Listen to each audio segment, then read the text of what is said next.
Alam mo guys, dito kami guys sa ano, Barangay Wakwak. Dala pa doon na dyan mo doon no. saan? Dali kay malinaw yung cellphone mo doon no. Malinaw. Sa'yo, malinaw yung cellphone mo. Malinaw naman niya kasi ano. Ano? Paliwanag kayo. Yung mga bike namin guys oh. Tara mo tamo dito tayo. Ayun oh, si Muntamod. Tamod. Ha? Dito tayo pare. Videoan mo ako. Parang katakot ng maligo dyan. Lalim. Tatakot daw siya maligo doon. Naliguan din yung bike ko. Ha? Awag na. Dyan? Yan may tinalunan nyo? Oo. Yun. Tinalo na namin. Saan yung cellphone mo? Saan yung cellphone mo? Ah, Saan yung cellphone mo? sa bag siguro niya. Saan yung bag ko? Yan o. Ayun ang bago. Pasabit. Diba? Pwede mo walang cottage ha? Ano naman ang biday? Ano naman ang biday? Pero makaligo pag walang cottage. Di kami nag-ano ng cottage guys kay mahal ang cottage niya. Wala kaming budget. Ano daw? Oo, 400. Yan, hindi ka makaligo pag Sa walang ilog to cottage. guys.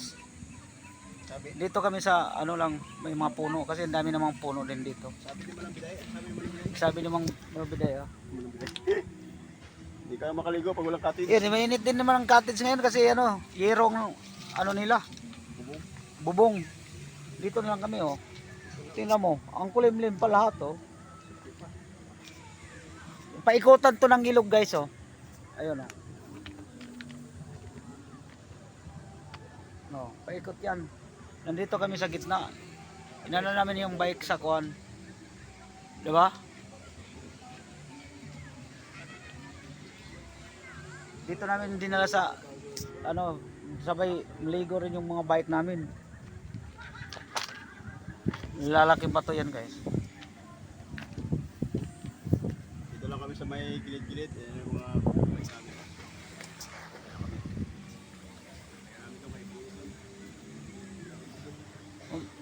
Aba, may duyan doon oh. Ano?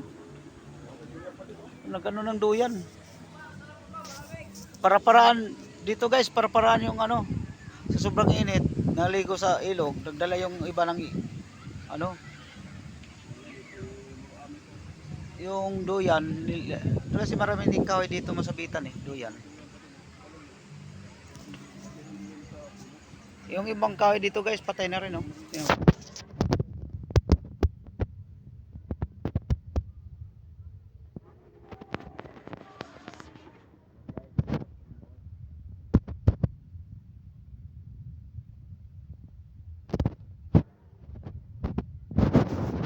Diba?